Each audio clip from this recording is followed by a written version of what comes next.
The sound was barely audible through the howling wind, a thin, plaintive cry that pierced the morning cold of Montana. Margaret Collins stopped by the livestock pen, gripping the feed bucket tightly. At 67, she knew every sound of her land, every rustle, every cry of the wildlife. But this was something different. She set the bucket on the ground and listened. Again, a weak, intermittent sound coming from behind the old barn. Margaret pulled off her thick gloves and walked across the yard, her boots leaving deep tracks in the fresh snow. Behind the barn, in a small hollow between the roots of an old cottonwood, she saw it. A tiny red ball of fur, barely visible against the whiteness. A fox kit, no more than a few weeks old. It was trembling from the cold, its small eyes barely open. "My God," Margaret whispered, carefully crouching down. Where was the mother? She looked around, searching for any signs of adult foxes, but there was only clean snow and the careless wind around. The kit made another weak sound, its tiny paws moving helplessly in the air. Margaret knew that wild animals shouldn't be helped. Nature decided for itself who would survive. But this baby clearly had no chance. She extended her hand, and the kit didn't pull away. Its fur was wet and cold, its tiny heart beating frantically under thin ribs. Its weight was almost imperceptible, no more than a newborn kitten. "Where's your mama, little one?" she whispered, carefully lifting the animal. The kit closed its eyes and nestled against her warm jacket. The weather was getting worse. Dark clouds were approaching from the north, promising even more snow. The radio had warned this morning about a severe blizzard that could cut off this part of Gallatin County from civilization for several days. Margaret had lived here alone since Robert died 3 years ago. She was used to solitude, even found peace in it. The kit squeaked again, and she felt her heart tighten. Leaving it here meant a death sentence. Taking it home meant breaking all the wildlife rules she knew and respected. The wind picked up, sweeping snow from the roofs and creating small whirlwinds around the yard. The first large snowflakes began to fall again. Margaret looked at the kit, then at the sky. The decision was made. "All right, little one," she said, hiding the animal under her jacket. "Looks like we're stuck together." When she returned to the house, the snow had already begun falling thicker. Something told her this blizzard wouldn't be the last of this winter. And now she had a new companion to weather it through. Inside the house it was warm, but the kit was still trembling. Margaret carefully placed it on an old towel by the fireplace and knelt down, examining the tiny creature. It was dehydrated, its eyes sunken, and ribs protruding through the thin fur. "First, warmth," she muttered to herself, turning on the heater next to the fireplace. The kit lay motionless, only its small chest rising and falling. In the kitchen, Margaret warmed milk and mixed it with a small amount of honey. She remembered how Robert had once saved an abandoned calf. The principle should be similar. Returning to the living room with a plastic syringe without a needle, she sat down beside the kit. "Come on, little one, try this," she whispered, carefully lifting its head and bringing the syringe to its tiny mouth. The kit turned away at first, but when a few drops of the warm mixture touched its tongue, it timidly began to lick. Margaret felt relief. This was a good sign. Feeding took almost an hour. The kit drank only a few milliliters, but it was better than nothing. When it finally fell asleep, curled up in a small ball, Margaret leaned back in her chair and looked out the window. The snow was falling thicker. Large flakes danced in the wind, creating a white wall around the house. The radio crackled in the kitchen. She got up to listen to the forecast. Up to 3 feet of snow expected over the next 48 hours. Residents of remote areas are advised to stock up on supplies and not leave home unless absolutely necessary. Margaret turned off the radio. She was used to such warnings. Her freezer was full of meat from the autumn slaughter, the pantry with canned goods, and the generator was always ready to work. But now she had a new charge. The kit woke up a few hours later, quietly whimpering. Margaret heated the milk mixture again and repeated the feeding. This time it drank more eagerly, even tried to suck on her finger. "Smart boy," she smiled, gently stroking its head. The fur was gradually becoming fluffier after warming up. The day passed in a routine of feedings every 3 hours. The kit gradually came to life, its eyes becoming brighter and movements more coordinated. Margaret made it a cozy nest in a large cardboard box by the fireplace, lined with old towels. In the evening, as she prepared dinner for herself, the kit tried to stand for the first time. Its small paws wobbled, but it held itself up for a few seconds before falling back into the towels. "Easy, easy," Margaret soothed it. "You're still very small." At night, she woke every few hours to check on the kit and feed it. It reminded her of the old days when she cared for sick animals on the ranch. Robert always joked that she had a maternal instinct for everything living. By dawn, the snow had reached the windowsill. Margaret could barely make out the outlines of the livestock pen through the blizzard. The phone line died sometime during the night. She tried calling the veterinarian in town, but only heard long dial tones. The kit woke up hungry and more active. It even tried to climb out of the box, but its paws were still too weak. When Margaret picked it up for feeding, it nestled against her and quietly purred, a sound that surprised her. Suddenly, something knocked on the living room window. Margaret looked up, but nothing was visible through the snow curtain. The knock repeated, longer, more insistent. Margaret's heart quickened. No one appeared on her land without warning, especially during a blizzard. Margaret slowly stood up, holding the kit tightly against her chest. The knock on the window repeated, rhythmic, purposeful. Not a branch in the wind, not snow. Something alive. She approached the window, trying to see through the blizzard. At first, nothing, just a white wall of snow. Then she saw them, 2 yellow spots glowing in the darkness. Eyes. Large, wild eyes looking directly at her. Margaret stepped back. Behind the window stood an adult fox, its red fur covered with snow, and its gaze desperately intense. The animal raised its paw again and tapped on the glass. "Oh God," Margaret whispered, looking at the kid in her arms. "Is this your mother?" The fox behind the window tilted its head, its nose moving as if trying to catch a scent. The kid in Margaret's arms suddenly squeaked, a high, piercing sound. The adult fox immediately tensed. She rose on her hind legs, pressing against the glass. Her mouth opened in a silent howl. Margaret's heart pounded. She knew she should return the baby to its mother. It was right, natural. But outside a blizzard raged. The temperature was dropping below zero. How long could the mother fox survive, searching for her offspring? The fox tried to scratch the glass with her claws, leaving thin scratches. Her eyes never left Margaret and the kit. I know," Margaret said quietly, as if the animal could understand her. "But look at him. He's barely alive." She carefully placed the kit back in the box and approached the doors. Cold wind hit her face when she opened the door. The fox immediately appeared near the entrance, her fur lifting from the wind. Mother and child looked at each other through the glass patio doors. The adult fox was thin, exhausted from searching. Snow stuck to her eyelashes and whiskers. Margaret slowly opened the glass doors. The fox didn't run away. Instead, she took a step forward, her nose sniffing the air of the house. "You're cold too," Margaret realized. "And hungry." She left the doors open and went to the kitchen.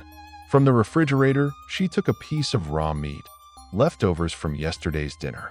When she returned, the fox was already standing in the doorway, hesitating before the threshold. Margaret placed the meat on the patio floor and stepped back. The fox quickly grabbed the food but didn't run away. Instead, she moved closer to the box with the kit. The reunion was instant and painful. The mother sniffed her offspring, quietly whimpered. The kit responded with a weak squeak. The fox carefully took the baby in her teeth, as if preparing to carry it. "Wait," Margaret said. The fox stopped, looking at her. "Outside, he won't survive. Look at yourself, you're barely alive." As if understanding, the fox placed the kit back in the box. She sat nearby, her body trembling from cold and exhaustion. Margaret slowly approached with another towel. The fox tensed, but didn't run away. When Margaret carefully covered her with the towel, the animal allowed it. "Looks like today I'm saving 2 foxes," she muttered. Outside, the wind howled even stronger. The blizzard wasn't going to subside, but for the first time in a long while, Margaret's house didn't seem empty. 2 red lost souls had found shelter under her roof. She looked at the fox curled around her child. Maternal love knew no boundaries between humans and animals. "Welcome home," Margaret whispered. Outside the wind howled, but inside it was warm. For 3 days the blizzard didn't subside. Margaret woke in the morning to the sounds of howling wind and looked out the window at the white desert that had swallowed her world. Snow reached the 2nd floor of the house on the north side, and electricity disappeared yesterday evening. The generator rattled in the basement, providing minimal lighting. There was enough firewood for a week, but food for the foxes was running low. Margaret shared her supplies: chicken, beef, even canned fish. The mother fox, whom she began calling Roxy, carefully accepted food but always let the baby eat first. The kit, Margaret named him Rusty because of his red fur, was getting stronger every day. He could now stand confidently on his paws and even tried to take a few steps across the living room carpet. Roxy never moved far from him, always keeping him in sight. "Good mama," Margaret murmured, watching Roxy carefully lick Rusty's fur. For the first time in 3 years since Robert's death, she didn't feel lonely. But now, when the 4th morning brought only a new snowstorm, Margaret felt the first notes of anxiety. She checked the radio, only static noise. The phone was silent. Even if someone knew about her situation, no one could reach her through such drifts. Roxy raised her head, as if sensing the woman's worry. Her amber eyes watched Margaret attentively. In 3 days, a strange understanding had been established between them. The fox allowed the human to touch Rusty, even feed him, and in return Margaret provided warmth and safety. Suddenly Roxy tensed. Her ears perked up, and her muzzle turned toward the doors. A low growl vibrated in her throat. Margaret listened. At first nothing, only the usual howling of wind. Then she heard it, a weak scraping on wood. Something was scratching the outer wall of the house. "What is it, girl?" she whispered, approaching Roxy. The fox stared intently toward the kitchen. The sound repeated, now clearer. The scrape of claws on wood, then a dull thud. Margaret felt goosebumps run down her spine. In such a snowfall, few would dare leave home, and certainly not a human. Bear. This thought hit her like lightning. Black bears usually hibernated, but storms could wake them. Hungry, disoriented, they could seek food near human dwellings. Roxy stood, ready to defend her offspring. Rusty sensed his mother's tension and stopped playing, pressing against her. The knocking became stronger. Margaret carefully looked out the kitchen window. In the weak light of the generator, she saw a dark, massive figure moving near the back entrance. A bear indeed, and he clearly smelled food. Margaret's heart pounded. She had Robert's rifle in the bedroom, but she hadn't shot it in years. But mainly, if she only wounded the beast, it could become even more dangerous. The bear knocked on the door again, now harder. The old wood creaked under the pressure. Roxy suddenly did something unexpected. She left Rusty in the box and ran to the back doors. There she began barking not like a fox, but like a wild wolf. The sound was piercing, threatening, echoing throughout the house. The bear stopped. Silence fell, only wind outside the windows. Roxy continued barking, her voice becoming increasingly aggressive. Margaret understood. The fox was protecting not only her offspring, but all of them. After a few minutes, the sounds from outside stopped. Roxy stood guard for some more time, then returned to Rusty, as if nothing had happened. Margaret sank into the chair, her hands trembling. A wild fox had just saved her life. "Thank you, girl," she whispered. Roxy looked at her and quietly whimpered. In that sound Margaret heard an answer. "We're family now." Silence woke Margaret. After 5 days of continuous wind howling, the sudden absence of sound was stunning. She opened her eyes and saw a ray of sunlight breaking through the snow-covered bedroom window. The blizzard was over. In the living room, Roxy sat by the window, looking at the white world outside. Rusty slept in the box, now almost twice the size he was when Margaret found him. His fur had become thick and shiny, and his pause, strong and confident. "Morning, girls," Margaret said, approaching them. Roxy turned around and quietly whimpered, their daily morning ritual. In 5 days, everything had changed. Margaret no longer made coffee just for herself. Now she put 2 bowls of food by the fireplace. She didn't turn on the TV for background noise. Instead, she listened to Rusty's quiet snoring and Roxy's soft steps around the house. For the first time in 3 years since Robert's death, she woke not with a feeling of emptiness, but with purpose. Someone needed her care. But now, when the snow stopped falling, the time had come for a difficult decision. Roxy approached the doors and looked at Margaret. Her gaze was eloquent. She felt the change in the air, knew the crisis had passed. Margaret put on her jacket and opened the doors. Cold air slapped her face, but the sky was clear blue. Snow reached her waist, but on the horizon she could make out the silhouettes of mountains. "Beautiful, isn't it?" she told Roxy, who carefully stepped onto the threshold. The fox looked around, her instincts calling back to the forest. That day, Margaret cleared a path to the road. Roxy watched from the doorway while Rusty played at her feet. By evening, she had managed to clear enough space for the snowplow when it finally reached here. At dinner, stewed chicken for herself and raw meat for the foxes, Margaret felt the familiar pain in her chest. Tomorrow, or the day after, the road would be cleared. Roxy would be able to take Rusty back to the forest where he belonged. Rusty ran up to her and stood by her knees, looking with big amber eyes. He now trusted her as much as his mother. Margaret stroked his soft fur. "You'll grow big and strong," she whispered, "and you'll be free." The next morning, the sound of a snowplow rolled through the valley. Roxy immediately tensed, her ears alert. She approached the box and carefully took Rusty in her teeth. Margaret felt her heart squeeze. Time right. She opened the doors. Roxy took a few steps into the snow, then turned around. Her gaze met Margaret's eyes, a long, meaningful look. "I know," Margaret said, her voice trembling. "I love you too."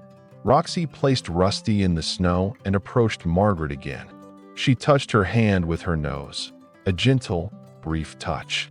Then she turned, took her offspring, and headed toward the forest. Margaret stood on the threshold, watching 2 red silhouettes disappear among the trees. Tears froze on her cheeks. But that evening, as she sat by the fireplace with a cup of tea, something moved by the window. Roxy stood at the forest edge, watching the house. Rusty played in the snow at her feet.